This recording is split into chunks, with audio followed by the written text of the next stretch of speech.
वो कौन सी चीज़ है जिसकी फटने पर भी आवाज़ नहीं आती?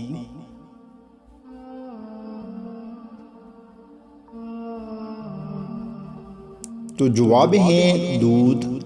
सवाल नंबर 2, वो क्या है जिसे डूबता देखकर कोई भी बचाने नहीं आता?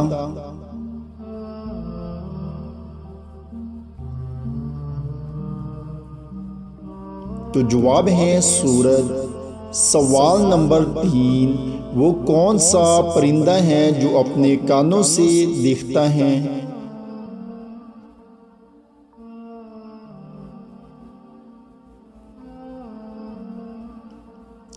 तो जवाब है चमगादड़। सवाल नंबर 4, वो क्या है जिसको आप सीधे हाथ में पकड़ सकते हैं मगर उल्टे हाथ में नहीं?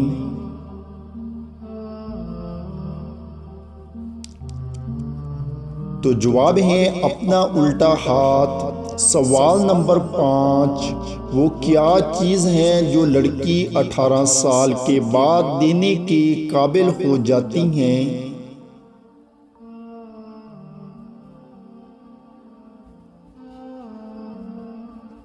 तो जवाब है वोट। तो दोस्तों, आपने कितने सवालात के जवाबात सही सोचे हैं नीचे कमेंट्स में ज़रूर बताएं। चैनल को सब्सक्राइब करें। शुक्रिया।